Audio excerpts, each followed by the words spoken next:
Alrighty, so today we have something special for you. We are meeting them for the pickup because this kind of pickup is not your normal pickup.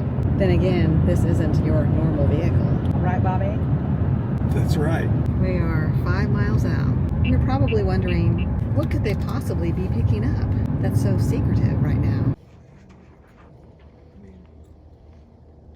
That's right, everyone. It's a sailboat. Surprise!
What a beautiful day. Ooh.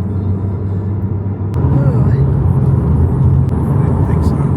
We are on our way to Spurgeon Yachts in Stockton, Missouri, and we're going to go talk to Mike at Spurgeon to go over what he's going to do to make our sailboat great again.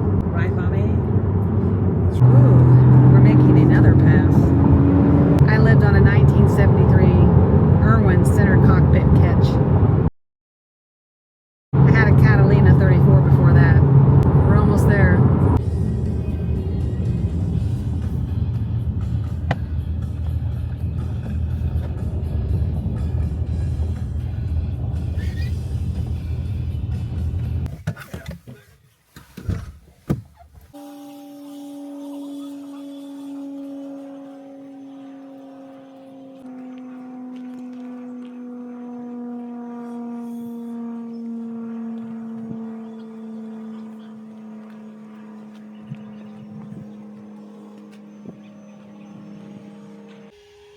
This is Mike with Spurgeon Yachts.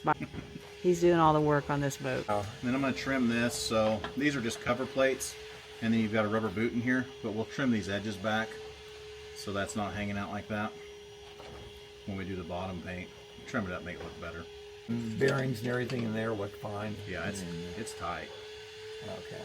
And I think this sail drive, some models have an overdrive, and I think this model does come with an overdrive, so it's almost, you get like a second speed. Okay. So yeah, we'll get this stud out, and then once we get a new nut, we'll be able to put the new prop on. It's got epoxy. You can feel how thick the barrier is. I mean, the epoxy feels good. But then if you look down here where this piece came off, I mean, that's just slick as can be. So I don't think they did any prep on it. Well, I mean, you got to sand it down to grip it. Okay, let me show you. Yeah. And then I did do this spot back here just to kind of show you. And this was one pass. And so what we'll do on the boat would actually be 3 passes. So this is just a cutting compound. Okay, sure. So I just cut it to see if we get the oxidation off in one pass, and we did. So after that, then we go over with a polish, and then we go over with just a cream polish and then a wax. So it's, you know, it's a 4-step process, but Yeah. I was real pleased with the gloss we got out of it with one pass. The stripes were all, you know, beat up everywhere.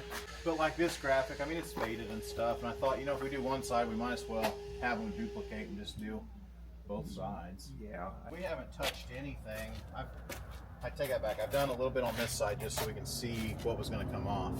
But like, we haven't done anything here. And so that's just all your bottom paint. Okay. So that comes off easy there. Yeah, there's spots where it just blows off. And then there's spots, you know, like in here, like these spots. Of course, they're going to require a little more sanding, but I would say by the end of it, probably 40% of this black will just blow right off. Okay.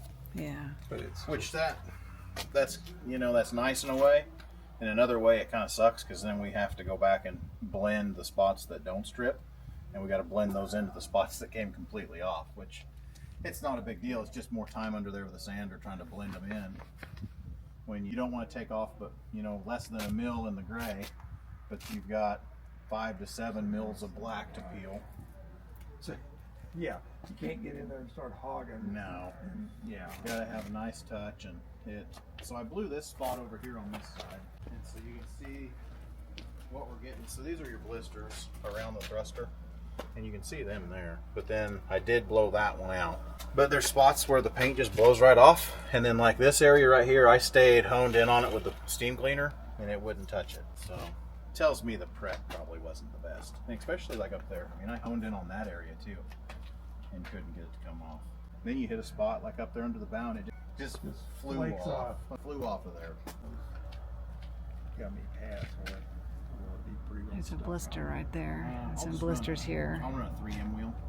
Okay. Wondering what that was. Well, I assumed I saw that there was that the It's just stuff like this. Like, so you've got, you know, like this cotter key I'm okay with, but they only spread one side. And then you've got a pin right next to it that's got rings on it. And so the problem is there, if this ring were to ever come out, this pin falls out the bottom. And so that's why your clevises are always installed fat side on the top. So if you lose this cotter, at least the clevis pin stays in.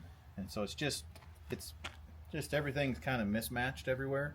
And some of these cotter keys are just really short and barely hanging in there, off just to make it ride better on the deck.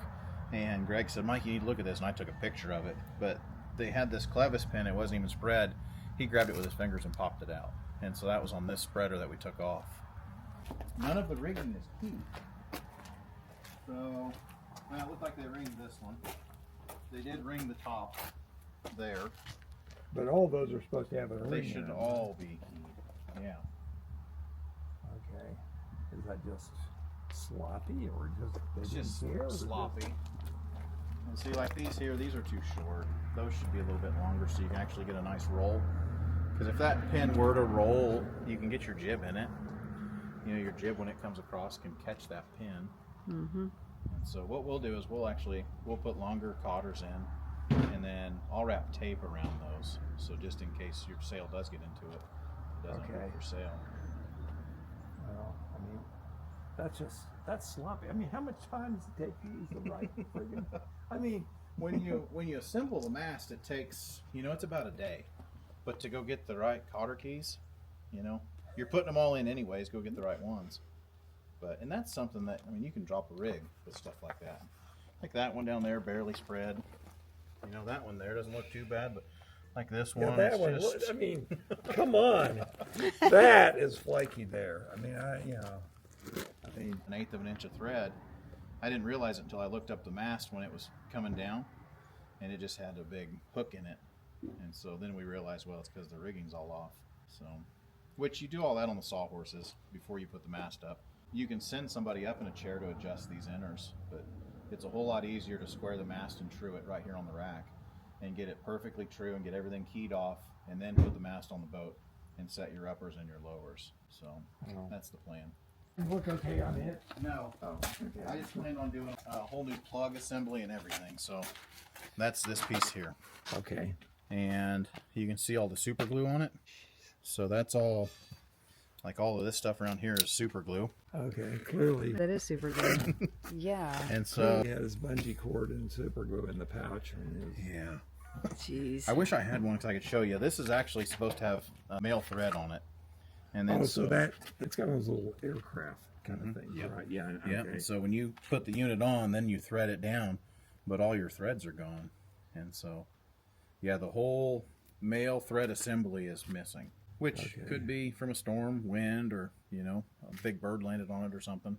But yeah, so we'll pull this out and then run a whole new wire, and then you get a whole new assembly on the masthead.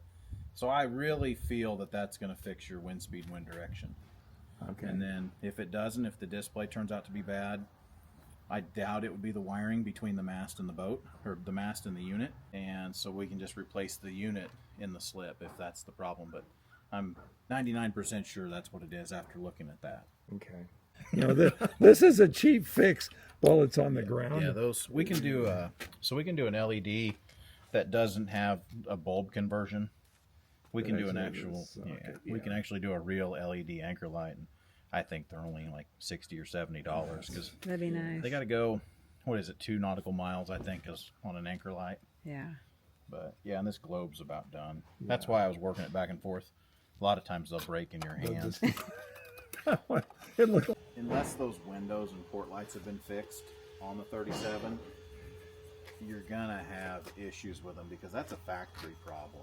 That's a design issue with the boat, with the inner liner sticking out more than the deck, and so you're only getting a 1/16 of an inch of actual adhesion, where you should be getting about 1.5 inches all around it, and that's just that's a manufacturing flaw. But it's in it. Do you want the slots duplicated, or do you want that? Because what it is with the slots, that traps dirt all the time inside there, and you can't clean it. What I did on the last one, we made the port light so like this. Those slots are covering up a window just like that. So it's like a rectangle with rounded corners. And so instead of putting the slots in, what we did is we cut it to the size of the inside of the rectangle and then heat rolled the edge. And I thought it came out a lot better. In fact, the owner of that 40 likes it more. Because if you go up there now and look at it, There'll be crap in there. it's full of dirt and mud and it's nasty. Well, and 2, your bottom louver is up on the port light about 1/4 of an inch. So the water can't go anywhere. Instead of the louvers like that, we just do a nice oval cut. Like it'll look like a port light. Yeah. Yeah, I think that's a way better fix. Yeah.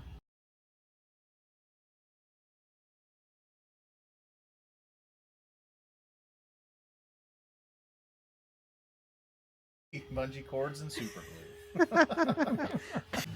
Rub your fingers there. Just slick as can be. Yeah. Okay. And it's been doing it for a while. Because I mean, those spots down there, you can see the algae down in the gel coat. So